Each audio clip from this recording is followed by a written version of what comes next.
Hello, my name is Matthew, and last weekend I made a video announcing that my little book channel had reached 1,700 subscribers, and I'm very happy about that and thankful, and just asked as a way of introducing myself to a lot of new people and reintroducing myself to a lot of the friends that I've made so far.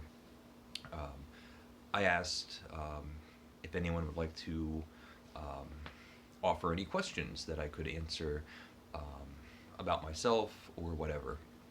And it's really nice. It just feels good when you have a YouTube channel or a little book channel and you see it get bigger. And just the way human nature is, um, it just feels very satisfying.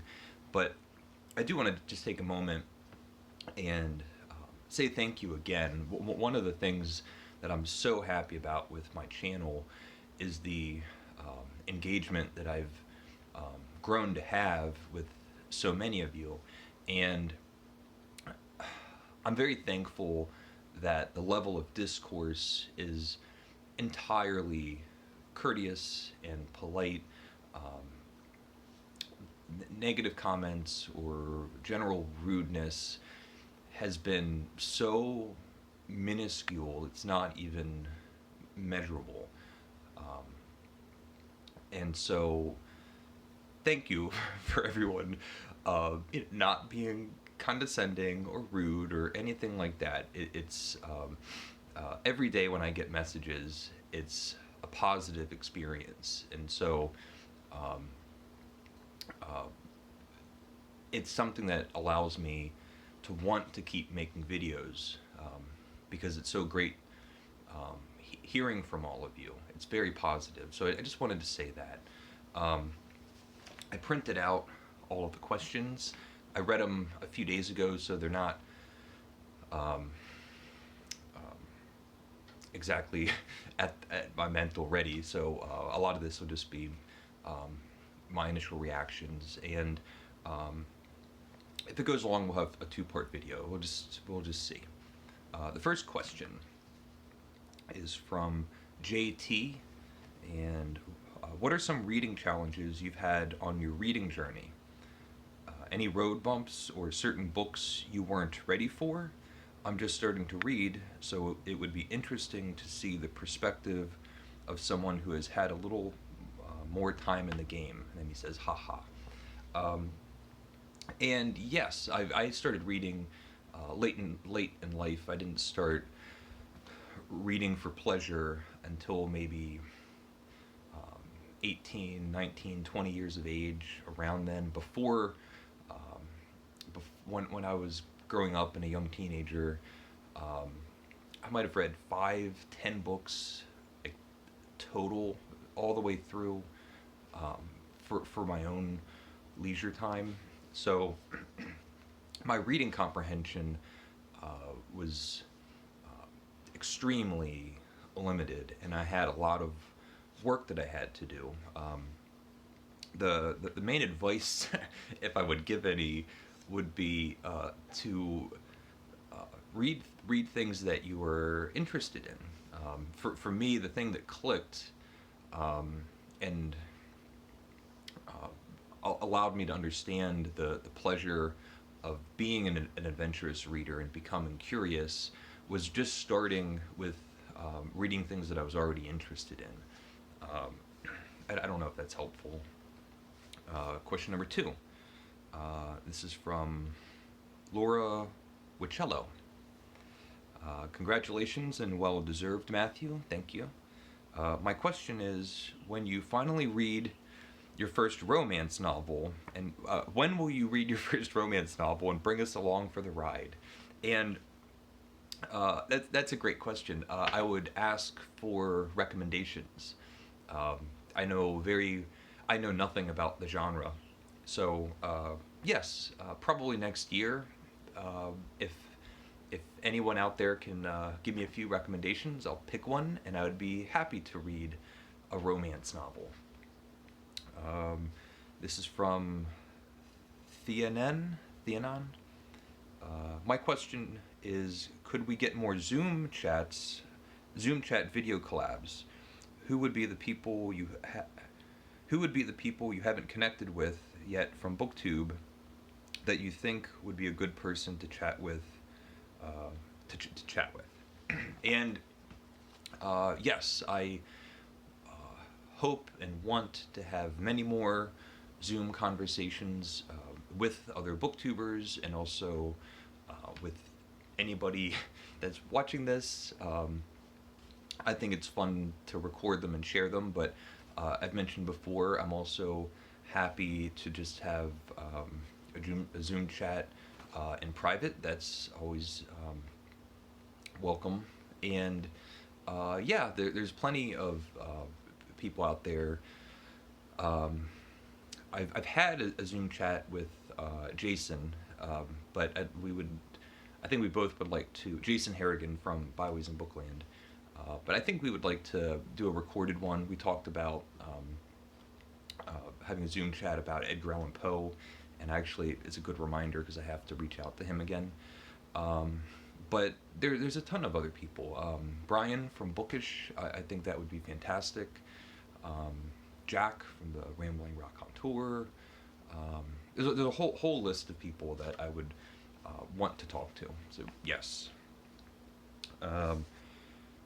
KD Books. What was the first and last physical music album you bought with your own money? I believe the first CD that I bought was the Brown album by Primus.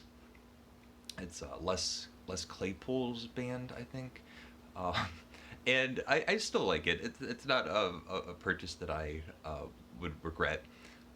Meanwhile, my last purchase that I can think of was Lil Wayne's I Am Not a Human Being 2, which is the sequel to I Am Not a Human Being. And absolutely one of the worst things that I've had the misfortune to listen to. And I actually do like quite a lot of Lil Wayne's music, but that one was just terrible. So, yeah. Primus and Lil Wayne. Andrea, hi Matthew, here's my question. Which novels have you read several times and know you will be reading again?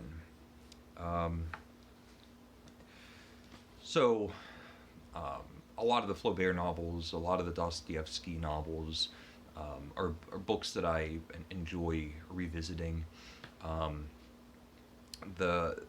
Another really obvious answer for me is the works by Homer, so the Odyssey and the Iliad.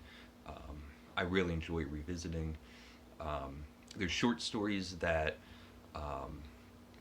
are annual visits, so A Thanksgiving Visitor by Truman Capote and A Christmas Memory by Capote. All the Sherlock Holmes stories. There's a lot. And Andrea has another question. And my fun question, if you wanted to get a literary tattoo, such as a quote, an illustration, a line from a poem you love, what would it be and why? Congrats on the 1.7K. Thank you. And I think about this all the time. If I was dictated by whim, I could be absolutely covered. There's so many beautiful lines that I think about. It's something that I wouldn't get, but I just love the story behind it. It's my favorite portion of Les Miserables, with the bishop or priest or whoever he is. And we kind of follow him along, and he kind of is a very radical priest. So when he gets the position, and he has a giant mansion that he lives in, and then there's a little tiny hospital that can barely hold the few people that they have. And so he decides, well, we need to reverse this. I should move in to the tiny little hovel and then open the mansion up to the patients. And he does things like Jean Valjean steals the candlesticks, And then when he's being interrogated by the police, or I forget what happens, but um, instead of saying that they were stolen, he said that it was a gift that he had given Jean Valjean. And so we get this idea that he's a truly good, um, well-intentioned, ethical person trying to do his best. And there's a sick man at the outskirts of town who's an atheist. And so the priest goes to visit him. And this atheist gives the priest an absolute harangue, this rant about how he's truly evil and how God is evil and all the things about the church are bad. And it's just like this awful, awful speech that the atheist lays in to the priest. And in some ways, it's a little bit similar to the Grand Inquisitor, the way that Christ is talking to the Inquisitor. The priest just quietly listens to him, and he responds finally at the end of this long speech. And he says, "Vermis sum." And I had to look it up. I just thought it was fantastic. I don't know if that answered the question. Croin Kicks. Hi, Matthew. Congrats on the growing numbers. Thank you. Could I get your general feeling of contemporary literature? Do you feel that there's a gulf between books written now and in the past? I don't really. My general feeling is that there's just as many good books written now as there were at any other point. There could be more great books being written now, just because everything's so much more accessible. There's more literacy. But the point is that the number is always very small in my mind. It's just that now we're wading in it, whereas.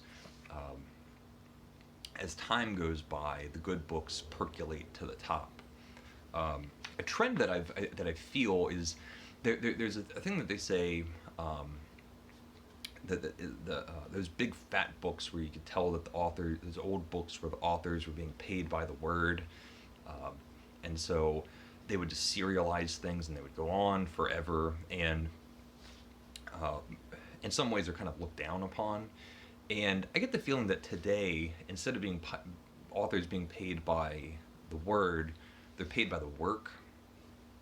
And so these books are tiny. These contemporary novels that come out, I feel like 100 years ago they would be a chapter. And that kind of bothers me, especially if it's something that I like, and it feels like there should have just been so much more. But as far as the quality, I think it's all the same. It's different. New things happen, but I don't have rose-colored glasses about how the Victorians were the best ever or whatever. The Book Traveler. How are we doing? The Book Traveler. Hello, Alan. Hello, Matthew. Here are a few light questions for you to consider. What is your philosophy of life? I'll just read through them and then. What is your philosophy of life? Do you have any words to live by, quotations? Who is your favorite? Who from history inspires you and why? Do you have any unfulfilled ambitions? Do you have any future plans? So my philosophy of life. And this is kind of morbid, but when I think of my cats, I have an expectation. My hope is that they will both die before me. No promises, but that's what I would like to happen. I had them, both Andy and Daphne, when they were very little kittens. I've brought them in the house so far.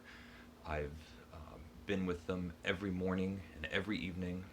There hasn't been a night that has gone by where I have not been with them.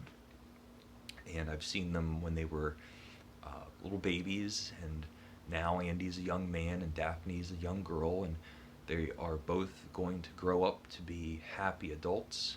And there will come a time when they are both old, and um, they'll both die. And at that point, they will be a major part of my life, a part of it. And it'll be a very happy period. But from their perspective, from Andy's perspective, from Daphne's perspective, I will have been their entire world. For their entire lives, I would have been taking care of them. I'm responsible for them. Um, if they're afraid of something, it's my job to comfort them. If they're climbing up the walls, I need to be patient. If they want to play, we play together. All of those things. And that's really important to me. I tend to them, and it's my job to make sure they have full, happy lives without suffering or pain or anxiety, and that they are as happy as they can be. And I say all of that because I try my best to treat them with dignity and kindness.